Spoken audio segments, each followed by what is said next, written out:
and sit down.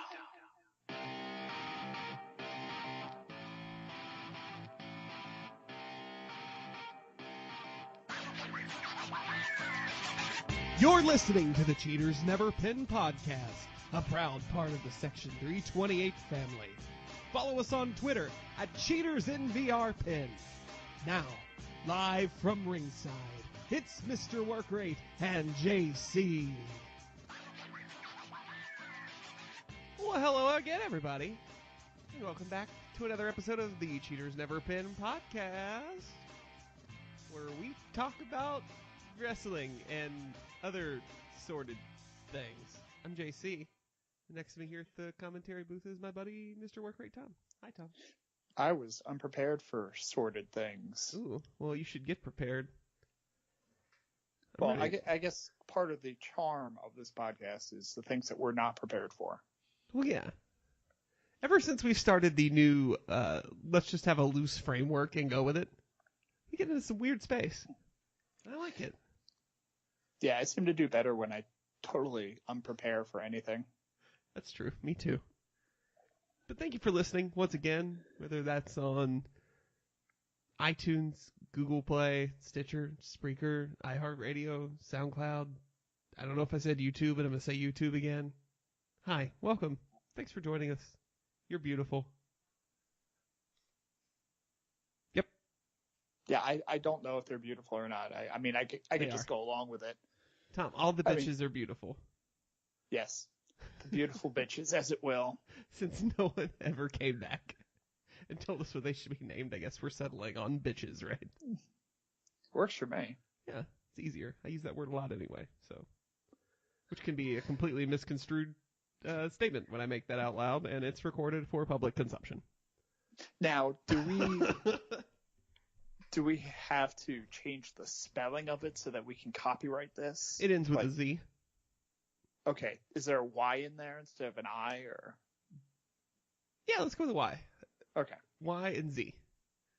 There we go. Y-T-C-H-E-Z. That makes it alternative and extreme. Yes. It's perfect. It's what you look for. It would totally fit vocabulary. in. Yeah. That is the Attitude Era of the Attitude Era. Right there. I just want to drink Surge right now. Well, I'm cranking my JVC Kaboom box and wearing my lugs. And Stridex pads. And getting some of that fruity, juicy Starburst. Taste. Oh wait, no, that's Skittles now. Maybe it is Skittles. I don't. You've seen that. I just said the word taste, and you just assumed I was talking about Skittles. Yeah. Well, because we were doing a bit about WWE sponsors. You've seen that compilation video before where it's just King and JR going back and forth doing that. It's fruity, juicy, juicy, fruity, fruity, juicy. And it's just like over the weeks, it's like somebody clipped it out and it gets more ridiculous every time. You've discussed that with me. I just was listening today to Joe Buck talk about all the failed Fox TV shows for MLB baseball that he has to throw in during the promos. Right. It started like at 96 with like New York Undercover, and then just went all the way through to. Oh, that's funny. I want to find that video. Yeah, was making around. Can you give me that for the match exchange? Yeah, I don't really have a match for you now, so. Here, watch this Joe Buck video. I'm totally prepared for the show. It's a swerve. Somebody shows up and hits him with a chair. He goes flying out of the front of the broadcast booth, and 20,000 people in Philly chant EC Dub. Spoiler alert, it was in a Phillies game. I have to realize there's a pause button, or a mute button on here, so that the people don't need to hear me drink water as I try to not choke on air. If I didn't hear your gulping every Wednesday night, it would be really weird to me, Tom. He just did it again. I heard the silence. Which hopefully you can't hear after I clean up the audio, but I can hear it. That's going to be really distracting. Apparently, it's just my white noise provides comfort to people. I don't know if what's going to be more distracting, that or if your cat gets back into the room. Oh, the cat alarm will go off. Before we start recording, when Tom calls me, all I can hear in the background is just over and over. Yeah, it's my Terry Funk cat. Someone leave the litter box, Mitch. Okay. Thanks for putting that one on the tee. I appreciate that. Speaking of putting other things on tees, TLC has a T in it. Boy, my segues are not going so good tonight. No, we're going to knock that down. We'll try that again later. Yeah. So I texted you something. What did you text? Before we actually talk about professional wrestling. Oh, right. That's right. I have not looked at this yet. So also after the cat alarm finally shuts up, because Tom remembered the passcode, Tom goes, "Oh, I gotta send you this cartoon my son drew while we were watching TV." And I was like, "Okay, well, send it to me, and then we'll discuss it on air." So I'm opening it for the first time right now, and I have it in front of me. So you go ahead and describe it. Okay. So it is called White Van. Yes. And I will say basically it's about just finished it. it's about children being kidnapped. So a person, it's a multi-panel. This would be like a Sunday comic that you'd find in the Sunday paper. It's a multi-panel comic. So the white van drives by and it says free fidget spinners on the side. So some child yells out, "I want fidget spinners." Because 2017. Yeah. Topical. Shifty guy says, "Okay." I love the, we'll put this up on the Facebook and the Instagram and the Twitter and everywhere because it's amazing. Oh yeah, it's absolutely going up. So I love the look of Shifty Guy, by the way. Like, he is true. The fact that your son was able to capture the shade under the brim of his hat onto just his eyes. Yeah. Oh, that's good detail. I need that clipped out just right there, that little bit. So every time Sin Cara beats Elias for no fucking reason, or I don't remember what Sin Cara won a match, that I could just tweet that picture out from the account. So then Shifty Guy throws the child in the back of the white van that says free fidget spinners on the side, whose lights are on, by the way. Fully is chucking the child, not like he's a good 6 feet away from the back of this van, if this is scale. And this is he's throwing the child at full speed. This is Kevin Nash versus Rey Mysterio against side of production truck. Good call. And then we have a cut scene of the van and Shifty Guy driving the van and the kid apparently tiptoeing, hence the tip by the feet. And then in the final panel, the kid drops the Shifty Guy with an RKO out of nowhere. Apparently in the driver's seat of the van. Yes. Surely both of them are dead now. The van would go off the side of the road. That's next week's. If this is the Sunday comic, it's next week. Yeah.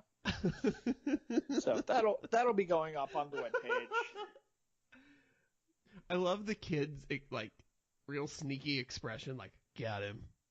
Yeah. The guy's screaming full volume.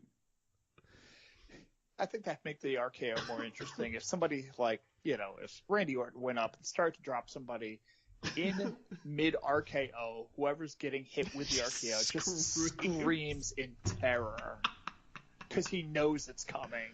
Like, this is the end of the match. God damn it, this is the end of the match. I can't believe I got caught in this.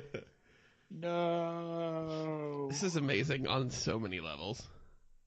So even outside of a wrestling perspective, he should really send this in as a sample to Vince and get on the creative team. I think he can pull it off. If only there was still a WWF magazine.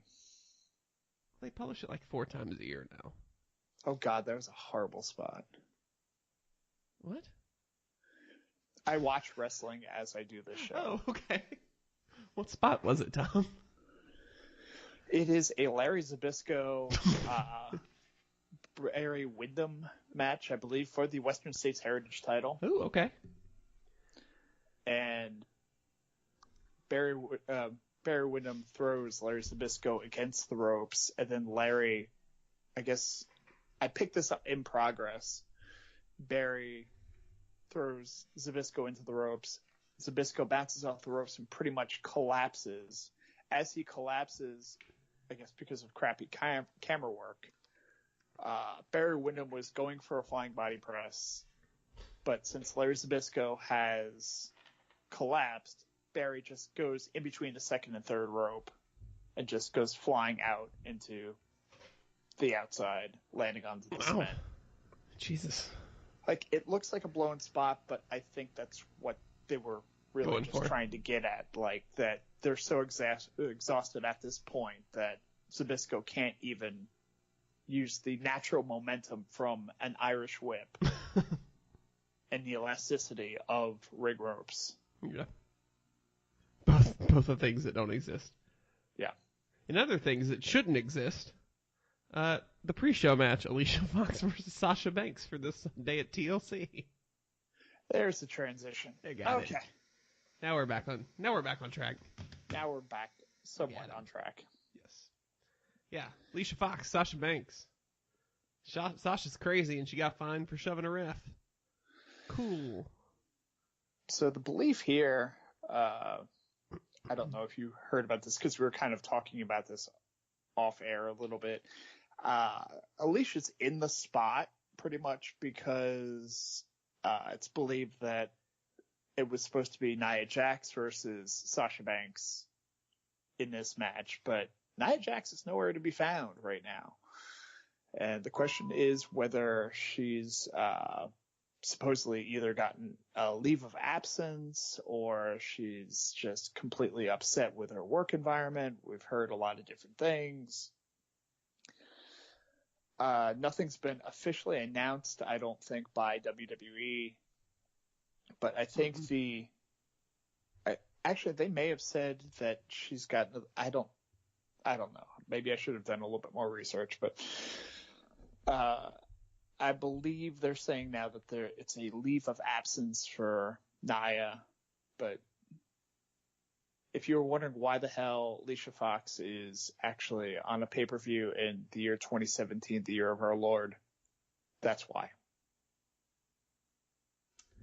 So, yeah, Brian Alvarez said, Nia Jax is not gone and she never left. That's what they say. She was not at Raw on Monday, so she didn't walk out. That's for sure. So it wasn't a Neville situation here this time. But yeah, so this is a match that's happening, and cool, Sasha Banks will win. Thanks, David. Alicia Fox has a t-shirt, though. This is true, and it's ugly. It's real bad. I tend to be very lenient towards their t-shirts. This one's real bad. Well, they knew that nobody was gonna buy it anyway. So yeah, let's be real. Cool. Sasha Banks is gonna win, right? Yeah. All right. Next match. Moving right along. Alexa Bliss defends the Raw Women's Championship against old ass, because that's the storyline, old as shit Mickie James. Yeah, I mean, well, there is an age difference here. I mean, oh yeah, mainly because Alexa Bliss is very young. She's what, 24, I think. 26. But I mean, she's like a good 10 years younger. No, she's 23. She was born in 91. Yeah. So she's 26. I think Mickie James is. Say 23. Dude, Wikipedia actually literally puts age 26 right next to it. It's like a math thing. They don't. This is some. Okay, never mind. I pulled it up through some like super old damn squared circle post. Anyway, helps if I read what I'm clicking on. All right. Anyway, sorry, totally derailed that shit. It's okay. But Mickie James is a good 12 years older than Alexa Bliss. So, I mean, theoretically. Yeah. Yeah. While Mickie James was winning titles, I mean, Alexa was in high school. I mean, part of those, oh, that whole part of promos it's true. are legitimate. Yeah. But I mean, you've got people like AJ and newly returned Kane and who are older. But we never pull this, oh, you're old crap with guys. Is my issue here. I think that's my main issue with it. Is that it's a lean back towards the old catty diva crap. Yeah. Which I don't like. It's lazy booking that way. I mean, it's and the thing is, Alexa's such a good bitch. Yeah. That she can do that without having to resort to the cheap. But I mean, I don't know, but she can retain her belt. Yeah. I mean, they just needed a new competitor for her. I mean, they don't want to stick Bayley back in there, which I'm thankful for that. Right. And I mean, who else is there? We've already fed Emma to Asuka. Oh yeah, Asuka's gonna win that. The end. We covered that match. There we go. Yep. Emma might die. Cool. Next. What's cool though is they've done that match already. Emma's already fought Asuka, and we know what to expect. That's why she's there. Oh yeah, for sure. It'll be an easy match for Asuka on her debut on the main roster. Well, I mean, she's fought Emma, she's fought Bayley, but they don't necessarily want to give her Bayley right away. Plus, I guess Asuka's kind of the face here for now, since they need faces anyway. Right. So, yeah, better to have her than to kill Bayley and make everybody feel bad. Yeah. And there's no other women that are even built up to the point of challenging for the title. Right. So, Mickie James it is, and she'll lose. Woo. It'll be a fine match. It'll be fine. Yeah. Kalisto will defend his Cruiserweight Championship against Enzo Amore. One of the finest cruiserweights in the division, obviously. What was it? Something like who Enzo? Yeah. Does he have one? Hold please. Does he just hit you with a can of sauce? And then he yells, "How you doing?" Does that stupid dance and then just falls on you. 1, 2, 3. Apparently on 205 Live last week he had 4 segments. I mean, they firmly believe he can carry 205 Live. And that's great and all, but the thing about his gimmick is it'll grate on you. They can't overexpose him that much. Well, the belief is if they put him there, they get eyes on it.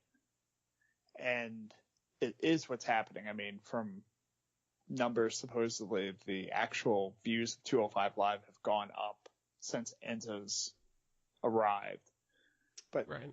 They get eyes on it. They get to see the other people who are actually there, and then maybe get exposure to everybody else. I mean, that's what Kalisto's going to do too. Yeah. So, I mean, that's what we've been asking for Kalisto to do for the last, 9 months now? Yeah, well, we wanted him to be in the Cruiserweight division since there was a Cruiserweight division. Yeah. The moment there's a Cruiserweight division, it's oh, crap, now we've got something for Kalisto to do. Wait, no, he's drafted to SmackDown. Why did we do that? Oh, okay, now he's on Raw, and he's getting thrown in a dumpster by Braun Strowman. Oh, wait, now he just beat Braun Strowman in a dumpster match. That happened, folks. Remember. Yep. So Enzo Amore has 3 finishing moves listed on Wikipedia. Okay. I'm going to tell you the name, what the name of the move is, and you can tell me what the move is. How about that? This is a fun game. Air Enzo. That would be where he jumps off the top rope and gets kicked as he comes down. Yes, correct. The diving splash. The DDG.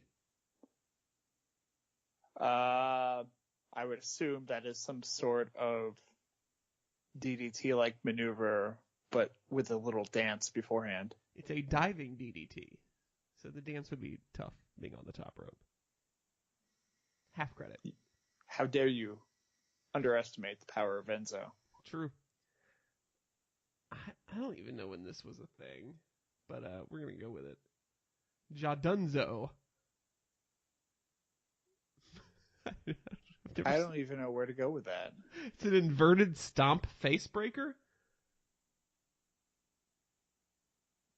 I'm just trying to mentally picture that right now. The user applies a standing wrist lock on their opponent, then places their foot on the opponent's face and falls backwards, forcing the opponent's face into their foot. Oh, I saw that when, was that Monday? Yep. When he brought out the other heels from 205 and they beat up Kalisto. Yeah, I remember. It was used by Gail Kim, Chuck Taylor, Xavier Woods, Enzo Amore, and Colt Cabana. Okay. Cool. The more you know. In a tag team, God, there's 2 cruiserweight matches on this card. Jesus. Did we predict the winner of that match? Oh, probably Enzo. Yeah, Enzo's getting his belt back. Yep. In the other cruiserweight match, because there's 2 and they're both on the main card. The Brian Kendrick and Jack Gallagher take on Cedric Alexander and Rich Swann. And this is heel Jack Gallagher, which I really like. Right. I'm a big fan. Now, why are Cedric Alexander and Rich Swann partners? Do we need to go there? Just a question I'm throwing out there that doesn't need an answer. Well, they're both baby faces. They're both good guys. Oh, right. Yeah. They both had a thing for Alicia Fox at one point. Is there a common bond between the 3 of those people? I would assume Cedric and Alexander and Rich Swann win. Is it kind of like the tag team that I saw on Monday when Apollo Crews and Titus O'Neil recruited Jason Jordan? The Demon Finn Balor takes on Sister Abigail Bray Wyatt in a demon versus drag match, since it's not man versus man. I've been racking my brain since Monday trying to come up with what to call this gimmick. Paint versus paint match. If this match happens. I generally like the demon face paint and all. Finn's face paint currently for this kind of looks a little jack-o'-lantern-y. Yeah. I need to see the whole package, but the picture of just his face in black and orange, I'm like, this is weird, and I'm uncomfortable with it. And I think of, then Finn Balor as the jack-o'-lantern. I just go back to that episode of The Simpsons, one of the Treehouse of Horror episodes where, like, the jack-o'-lanterns come to life. They're, like, for whatever reason, they're, like, pumpkin people, and then they see them, like, carving the pumpkins, and they, like, scream out in terror, and they start attacking the children, and then you realize that, like, oh, that's a white pumpkin. You can carve that one. We don't care about those. Like, wait a second. The pumpkin people are racist now, too. And so, okay. Welcome to the Simpsons Review podcast. Sorry, JC. You'll be replaced with Oliver. Okay. Because that's the Potter that we always kind of deep down wanted to do. Well, you should do it. I hear there's openings on the 328 Media Empire. Yeah, I'll just do 6 podcasts, and between all those, like, 3 people will listen to them combined. So thank you to the 17 of you out there. Me explaining the collective bargaining agreement for hockey is probably not going to draw in the fans. No, it's not really going to help here. No. Probably wouldn't help on the other podcast either. No. That's why I don't get invited back there. They don't like the Well Actually podcast.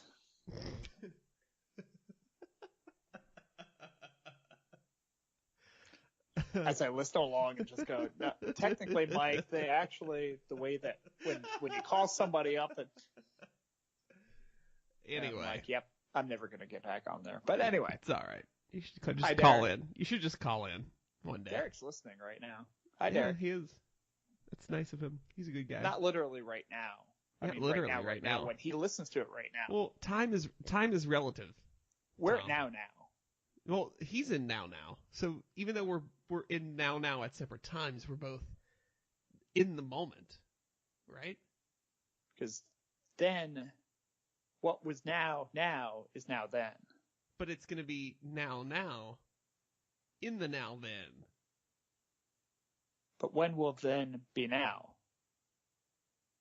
Then is now and is always now. Okay, the answer was soon. This has been the Spaceballs portion of your podcast. Oh, I didn't know we were doing a bit based on another bit. You didn't think we were doing a bit? You thought this was casual conversation? Okay, so I knew we were doing a bit, but I didn't know we were doing a bit that's based on another bit. You did well, despite not knowing Thanks. the bit. I've So never seen congratulations. Spaceballs, so What? yeah. So, Oh. yep, that's the thing. So I had no clue what we were doing. Tune in next week to the Movies That JC Has Never Watched podcast. We got plenty of those that I've never seen. Never seen Titanic. I've never seen Godfather.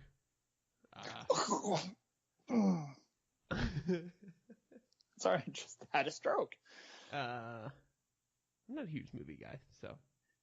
You and my wife are the only two people in the world who have not seen The Godfather. That's not true. There's at least some guy in Russia, probably.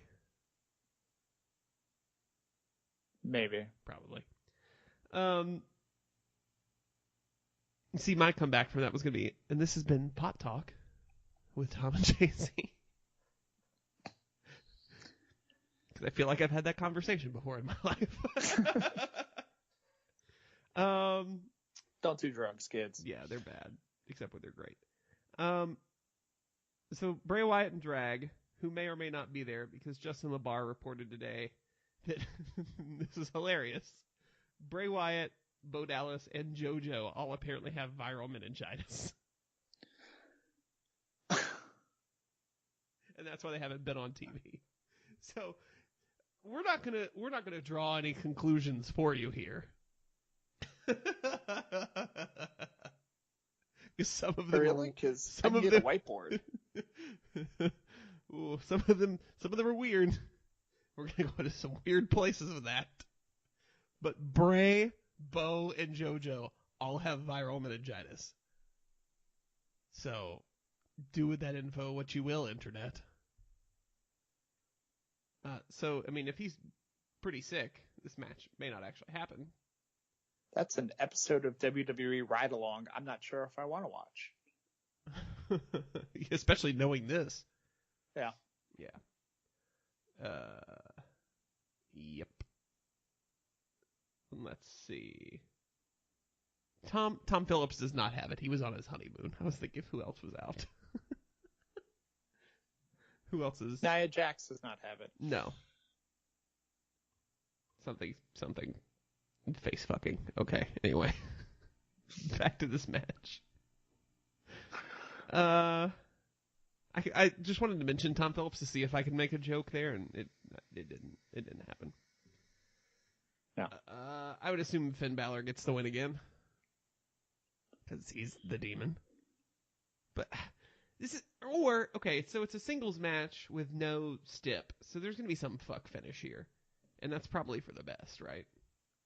In this situation. Because you don't want to beat Sister Abigail the first time. No. And you can't beat the demon. Right. So do we have like a non-finish, just in general, like a complete schmoz and just throw it out where... Yeah, that could happen. There's really not another place on the card where a DQ finish is really necessary, or some just giant fuckery in general. So this would work here. Yeah, I mean, there's no benefit really of a clean pinfall, I don't think. No, it doesn't help either guy. It only hurts one. And we know what one it's going to be. Yeah. But I really like this feud. I like the Sister Abigail thing. It's so cool. How does it feel to be on that island totally by yourself? I will stay here until the day I die, Tom. Tell me how it, like, this is just a progression of, like, the demented psychology of someone who sees themselves as the eater of worlds, who sees themselves as a god. Like, and he obviously had such, like, this traumatic experience in his formative years from the death of his sister, who we know is dead because Randy burnt down the house she was buried in. Like, this is just a further unleashing of that. Like, that he feels the need, like, somewhere deep inside his psyche are these memories and the personality he's taken from his sister. And because of this demented, warped personality he's developed personally and it's now coming out, he can kind of manifest that to the world and use it as a way to deflect the criticism from Finn and from Balor Club back out into the world. So where should he have to take a loss in this, and from his fear of the demon, well, it's not my fault Sister Abigail lost, but so Bray Wyatt, the god, remains intact. It's fucking genius. I was on board until they broke out the America's Most Wanted voice changer. I don't have a Sister Abigail's voice. I don't know what you mean. And then it became a Dusty Rhodes booked Kevin Sullivan angle from 1984 in Florida. And you act like there's a fucking problem with that. Had so much heat. Kevin Sullivan's not there. I don't care. Bray Wyatt is a better Kevin Sullivan than Kevin Sullivan ever was. There, I said it. No. Don't at me. I'll at you all day long. You usually do. I think if it were possible, and I don't know how tight they are, how Kevin's doing nowadays, but I would love Bray Wyatt to sit Kevin Sullivan down to kind of get in his head and work on this. Because we've gone from the kind of cult thing to the occult thing. And I miss right, Bray. because Bray has become so broken from losing his family and having all these losses that now he's had to create this shell on the outside of Sister Abigail that he's letting loose from these memories that he has to try to maintain any sense of self he still has. And I really think it would do him well to watch some old Kevin Sullivan stuff, not necessarily the NWA stuff where he just started trying to get freaky with Precious, but like the old Florida stuff where he had like the whole family and Fallen Angel and all those type of people and Mark Lewin, Purple Haze and all that, and just see what he was doing there and just going full blown satanic type crap. Fuck, get the Undertaker in there. Ooh. And look at those. Bring back the corporate ministry. Yeah. I said the ministry. I want the corporate ministry. I want Vince out there. God damn it, Bray! Go fucking kill him. And Shane too. Shane. It wasn't me, Finn. It wasn't me all along. Do we get to put Stephanie on the symbol? Ooh, yeah, let's do that again. Let's just do that whole angle again.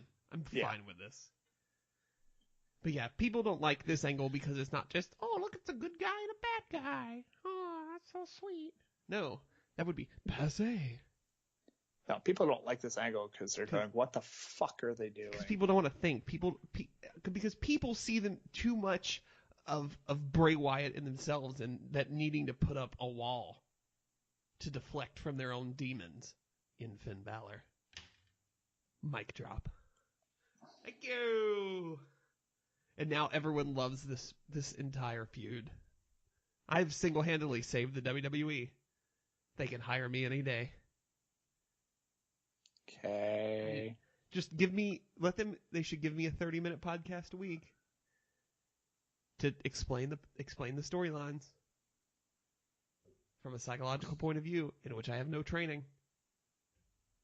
It would be 29 minutes of explaining how great Finn Balor is, and then a 1-minute Patreon plug. Nowhere. Which I don't know why you have Patreon on WWE programming. But... Because you got to pay for the network somehow. Holy foley's goddamn expensive, Tom.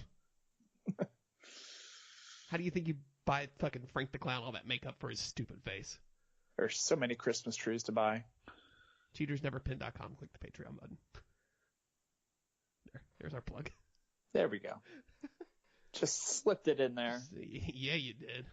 Yeah. Yeah, nice. Okay. Nope. I'm not doing it. Anyway, the main event. In the TLC match, which there is only the TLC match on TLC, and for this I am grateful. Yeah, I mean, none of these are actually... See, there was always a TLC match, and then they would pick out the various other types of matches. You'd have a chairs match, and you'd have a ladder match. And no, we're just doing a TLC match and nothing else. Yep. That's perfect. No stairs match. No other feud here is to the point where it needs a tables, a ladder, a chair, or a stair match. And no feud is ever to the point where it needs a stairs match, because they're like 45,000 pounds, so that's kind of ridiculous. Look, I believe Alicia Fox can lift the 50,000-pound stairs. Yeah, but can Alicia Fox pick up the 52,500 pound stairs and then throw them at Sasha? And also, why would you want to book? Do a run-in. Why would you want to book the stairs match in the opening of the show? Because then you're starting to give away spots early. Plus, you'd have to set the stairs back up for the next match. And there's like 2,300 pairs of them out there. So I mean, you're going to collapse the floor of the fucking arena. Yeah. The Shield, Bana takes on Braun Strowman, The Miz, Cesaro, Sheamus, and could it be? Is that Kane? Yes. Yes, it is. Kane got fat. So, are you not voting for him now? Nope, because he got fat. I rescind my citizenship of Knox County, Tennessee. I have no need to move there now. Now, what makes you think that's Glenn Jacobs? I mean, we already know that's it is. Kane. That's the Undertaker's brother. Glenn Jacobs. I mean, he's already told us that's him, because if you look at his political campaign, there's a little flame in his name. That just means flame. He's hot. Look at him. Because he just came from hell. As he did on Monday. Yeah, he came from hell. That's how you pronounce it, right? Do you need to hit the little mute thing so you can drink a little bit of water? No, I'm good. Okay. I thought that was the accepted pronunciation of hell when you're talking about professional wrestling. In a cell. I don't have that like 50-year-old guy phlegm like Vince does, so mine just cuts off in the middle. It just goes to hell. But you seem to be doing well with it. You implying what now? I hadn't got an age dig on Tom yet tonight, so I was like, "Oh, we go. Here's the opening." I for one am super fucking stoked for this. I lost my damn mind Monday when the Shield theme hit and they came through the crowd. I jumped up out of my chair and ran circles around my apartment. And it's not really a circular apartment, so. No, it was impressive. Yeah. If you have the opportunity to go to JC's apartment, please do. Why? Is this like a tourist attraction? Yeah, ask for the tour. It takes about... Pay the extra $2. Go for the deluxe. Well, I mean, the self-guided audio tour comes for free. But if you want the insider tour, if you want the insider tour, that's an extra $20. You need a personal it's a personal experience. It's a once in a lifetime event. Also get Frank. He's probably the best tour guide we have. Ask for Frank. Yeah. Anyway, what we're talking about? I have no idea. The Shield versus Shield. the Shield. Baby girl. It was great Monday night to see them cut a Shield promo together again. Also, Dean is back to full batshit crazy since he's with him. Just standing to the side, just like dancing to himself. I missed these three together so much. Which I knew I did, but until they got back together. And now I just see them all be themselves again. It's so great. It's going to be weird to see people cheer Roman. See, but people are still trying to boo him, and then they start cheering him. And I'm like, fuck you. Fuck you for even trying to boo him. Roman's goddamn great. Comment. That's what shows how ridiculous the whole booing Roman thing is. Thank you. Because you got what you wanted. You've been bitching and complaining because here's this polished Roman that's being shoved down our throats, and he can't cut a promo, and he isn't doing this, and he's a babyface, and he's not really a babyface, and he did this. No, this is what you wanted. This was the guy. We've gone back in time to bring back the person who everybody's nipples were hard for. The guy who threw out 12, 13, 14 people in the Royal Rumble, who you're like, yes, get the world title on him. Let's bring it. We gave it to you.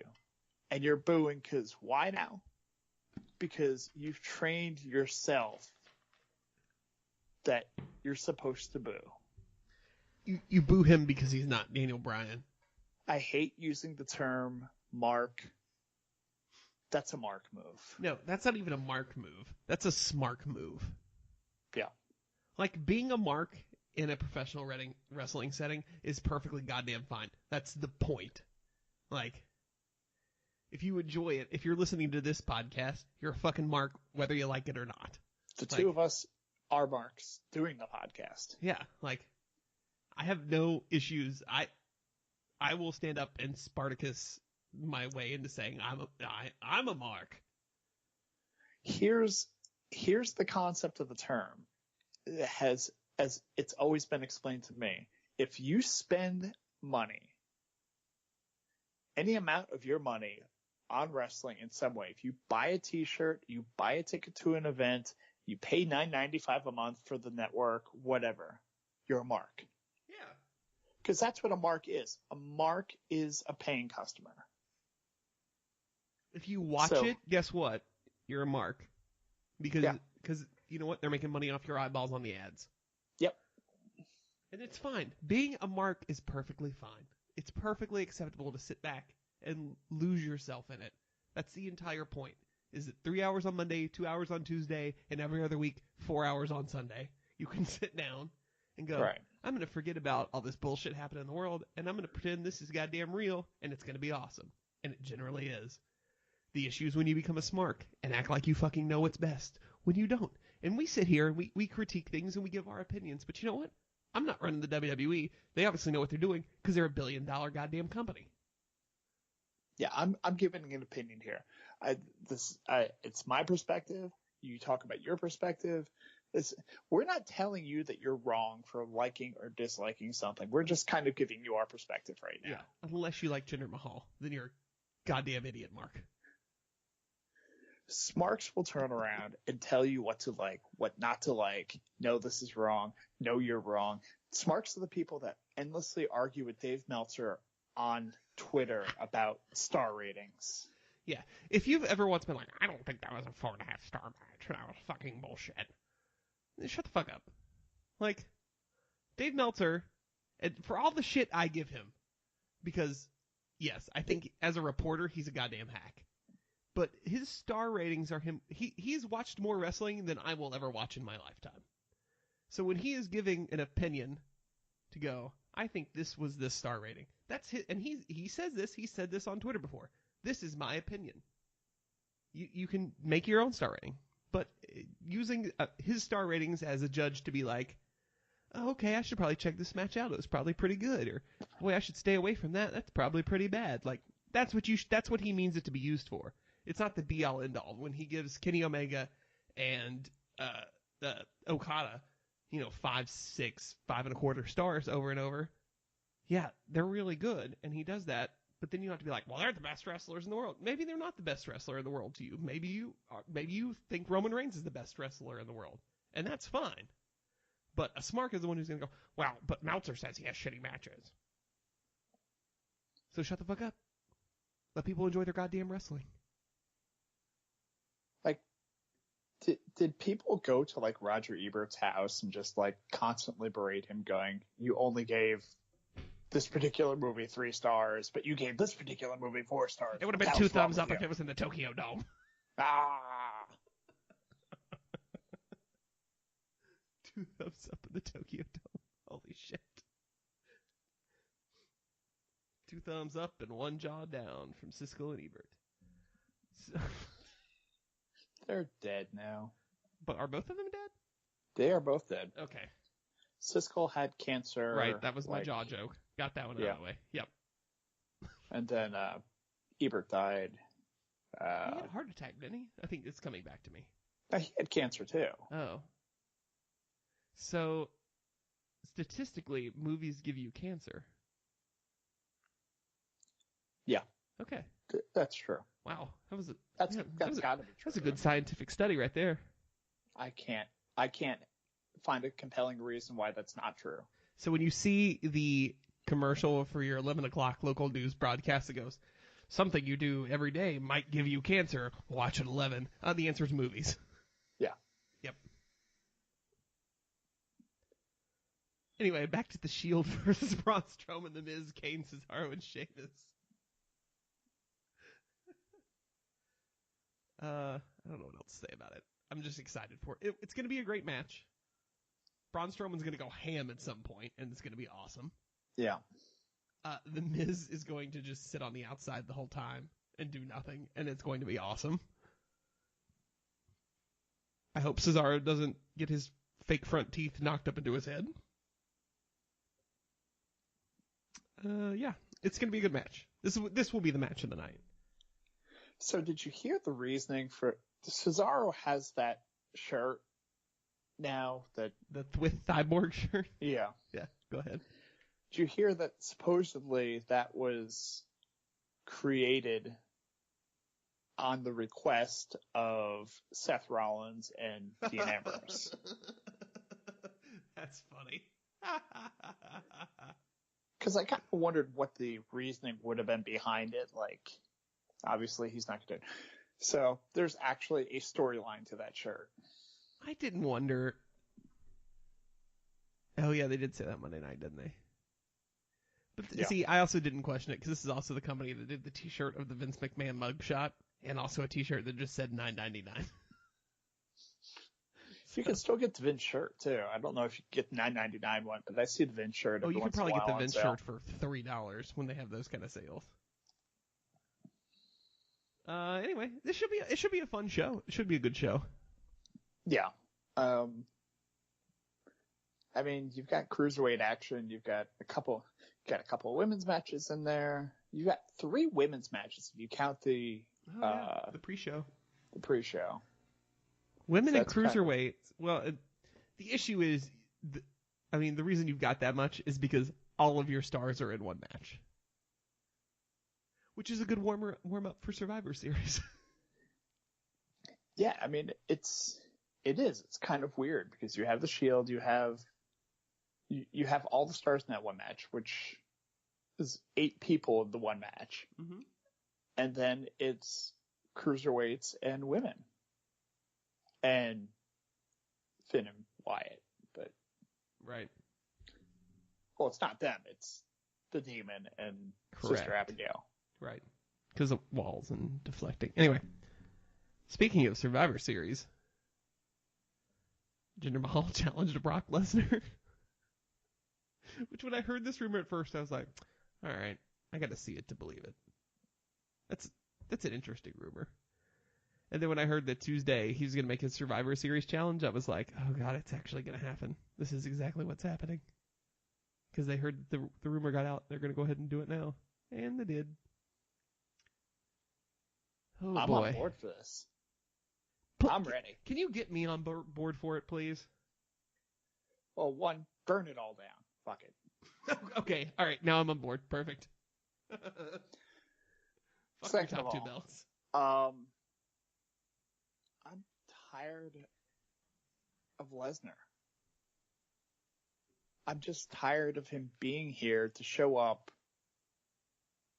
once in a great while to have one match and to pretty much keep a belt hostage. Now, is this going to be title versus title? It is not. It is a non-title match. Okay. Which means and you can't beat either one of the guys because they're both holding the belt. It's going to end with the fucking Twin A and Twin B coming out and doing bullshit. And they're going to get killed. And then Brock's going to throw one of them literally across the arena. Oh, it's going to be great. He's going to injure some fan in the front row from a flying, a flying Singh brother. It's going to literally look like a glitch in like Skyrim where like he's going to hit somebody and they're going to go flying straight up in the air. He's going to get booped by a taken phalanx. It's going to be great.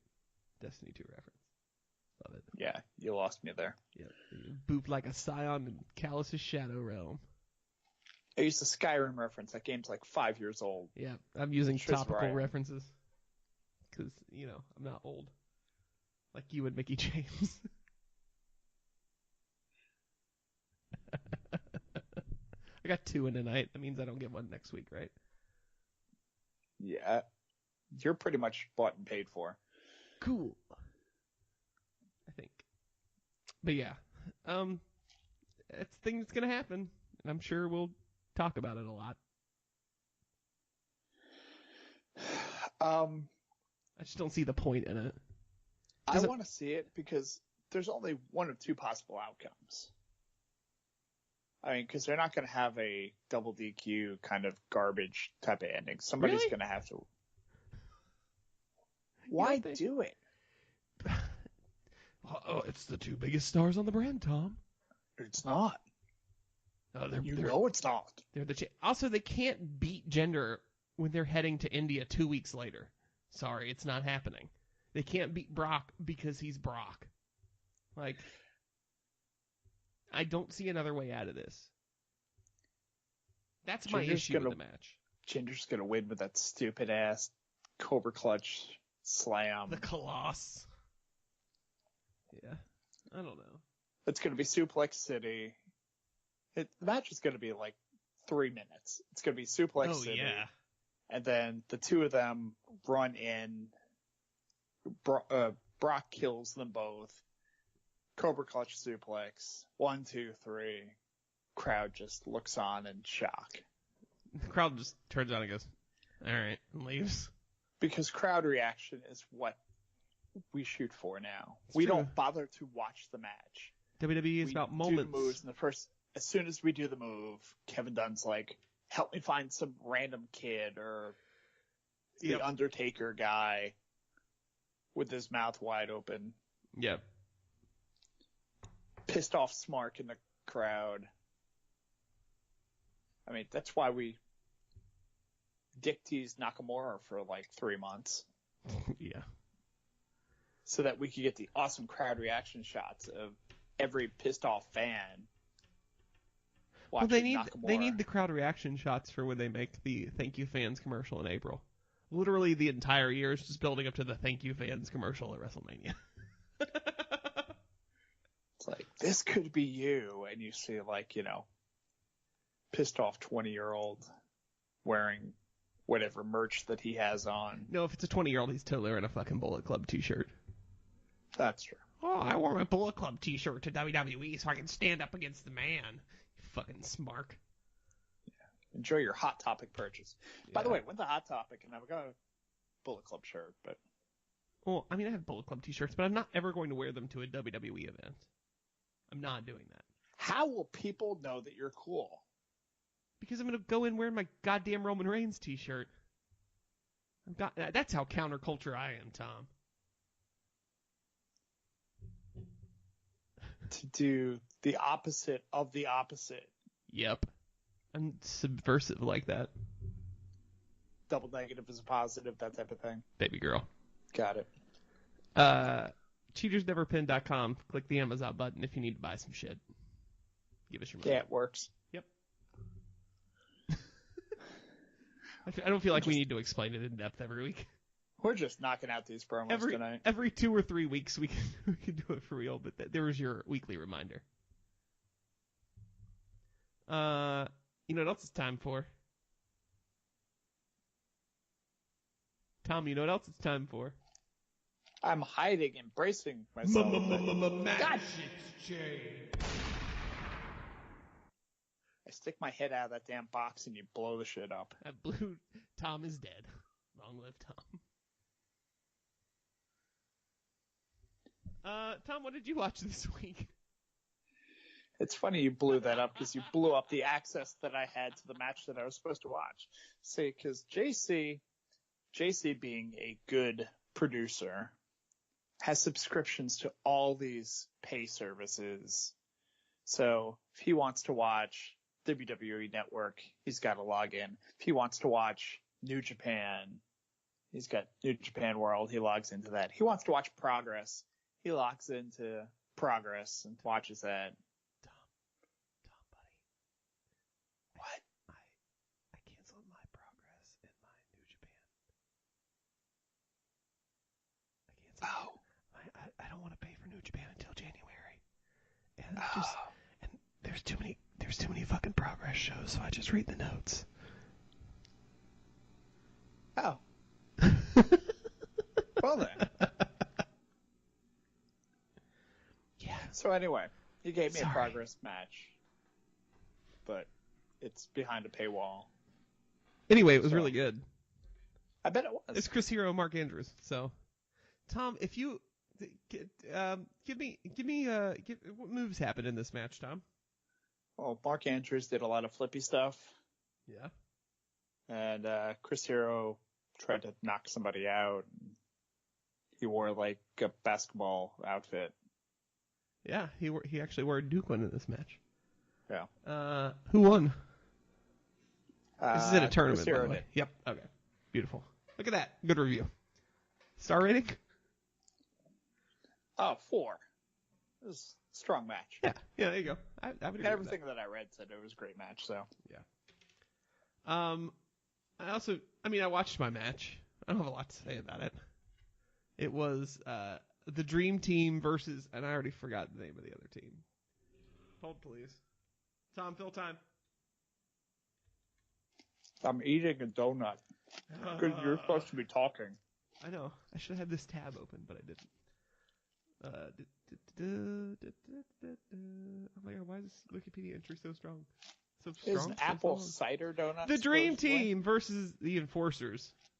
So it's Dusty Rhodes, Brutus Beefcake, Terry Taylor, and Tito Santana versus Big Boss Man, Bad News Brown, Rick Martel, and the Honky Tonk Man. My notes. Holy shit, I didn't realize how much Kenny Omega looks like Rick Martel. It's scary. I think it's the hair. It's the Canadianness. Yep, that too. Anyway, that's the thing. Holy shit, they're real hot for Dusty Rhodes. Yeah. People love the goddamn polka dots. As much as you hear the polka dots being shit on, people still loved them. Like, it obviously, it was kind of a dumb gimmick. Like, it still got over. So, control yourselves, smarks. The Honky Tonk Man's still a guy. This is peak honky, though. It is. I've just never cared for him at all. Like, no part of it. I think it's the gimmick. It just doesn't do it for me. But Dusty and Brutus Beefcake are they technically both sole survivors? Whatever. They're the survivors. So the Dream Team won. Good Survivor Series match. Went, where's the time on this? 22 minutes. It was good. And it was the opener on the show. So it set the right kind of tone. It was fun. The crowd was super into it. Everybody got their shit in. Like, it was fun. It's a solid 3.25 star Survivor Series match. Yeah, and I think that's being generous for it, but Yeah. it's fun. I mean, I liked Survivor Series back then. I mean, Survivor Series just kind of become a generic pay-per-view now with maybe one actual Survivor Series match. This was back in the days where all it was these elimination matches. And they'd always have these dorky teams with the team names and the captains. The King's Court. This one each had like they tried to get a tag team in as well with the other ones. I remember I ended up watching the whole thing, but so looking at the Wikipedia entry for this, and this is a match I'm gonna have to go back and watch just out of sheer curiosity. The team of the King's Court: Randy Savage, Canadian Earthquake, Dino Bravo, and Greg Valentine. Interesting enough on its own. Took on the 4x4s: Jim Duggan, okay, Bret Hart, Ronnie Garvin, and Hercules. Yep. What? That's the thing. I just saw that. But yeah, and this was the period of time that he actually was the Canadian Earthquake. Mm-hmm. And he had the little Canadian flag on his belly. Well, on his outfit. He didn't actually paint it on there like Kamala or anything, but... Right. So what am I watching this week? For whatever reason, I'm keeping a Dusty theme. That's cool. But this is a completely different Dusty. And I'm giving you this because so few people actually watched it. From 1988. Okay. At the Nassau Veterans Memorial Coliseum. I am giving you, from the pay-per-view, the Bunkhouse Stampede, the literal Bunkhouse Stampede match. Ooh. I don't know that I've ever actually watched a Bunkhouse Stampede match, so. The rules are relatively simple in that there are no rules. Right. But, the way that the Bunkhouse Stampede worked was, or supposedly, they built up these bunkhouse battle royals where there was basically, a generic battle royal, but you wore whatever you wore into the ring. So everybody had their jeans and their cowboy boots and the leather belts and that type of thing. And there was always blood and weapons, but it was still a battle royal.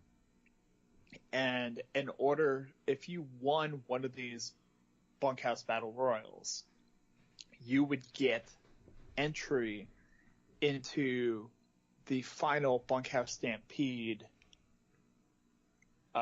match, which is the match that I ended up giving you, which, again, can't really remember the rules. I'm watching it literally right now.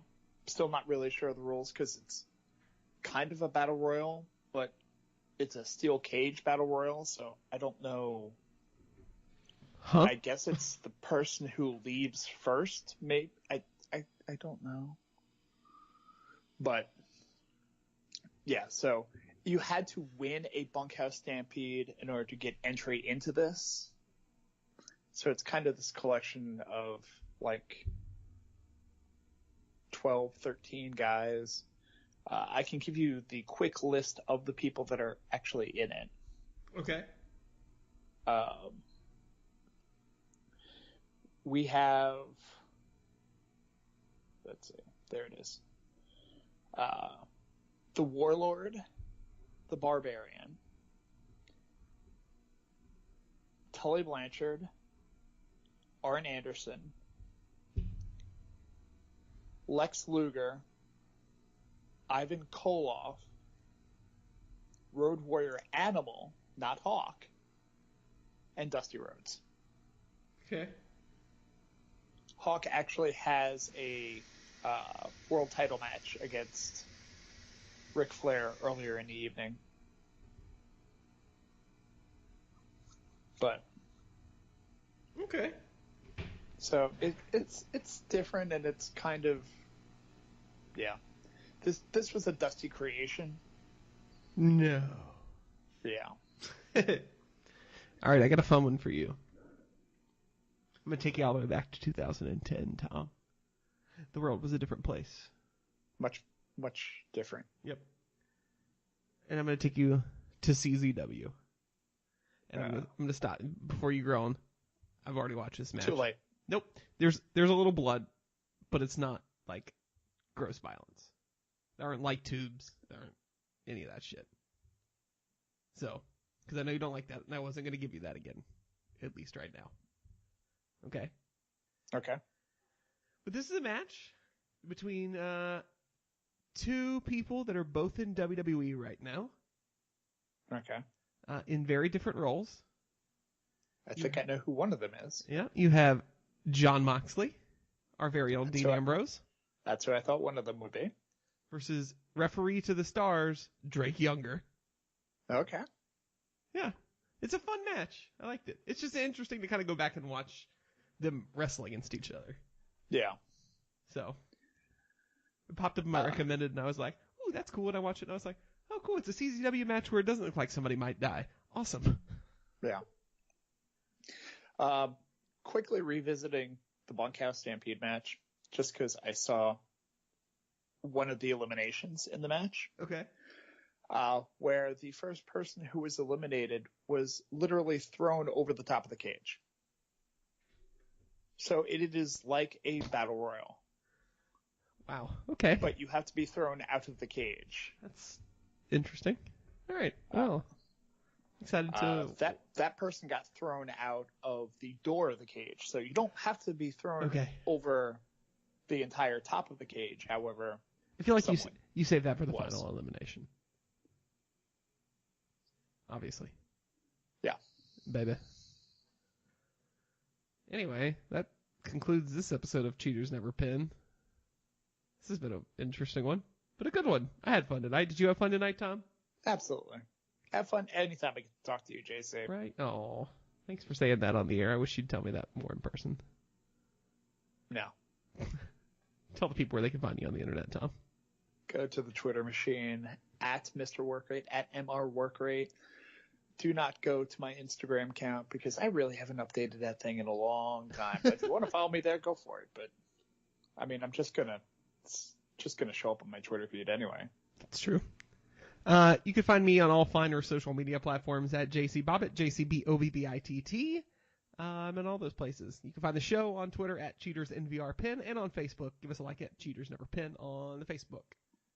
And then rate, review, subscribe, tweet us nice things about us. You know, all those things. Yeah. Make us feel good. Special. Yeah. We want to feel special. That's all we ask. Is to feel like we're special.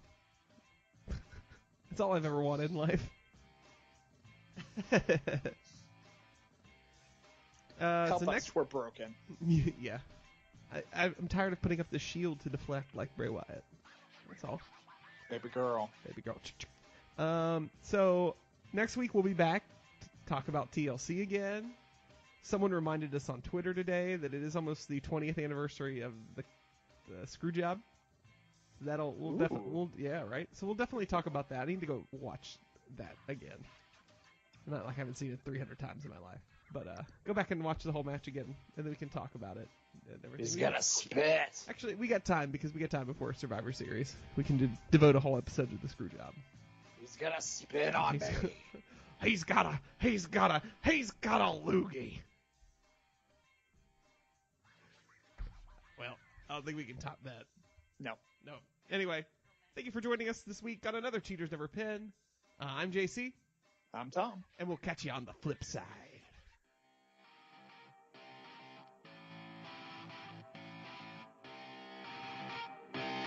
Shut up and sit down.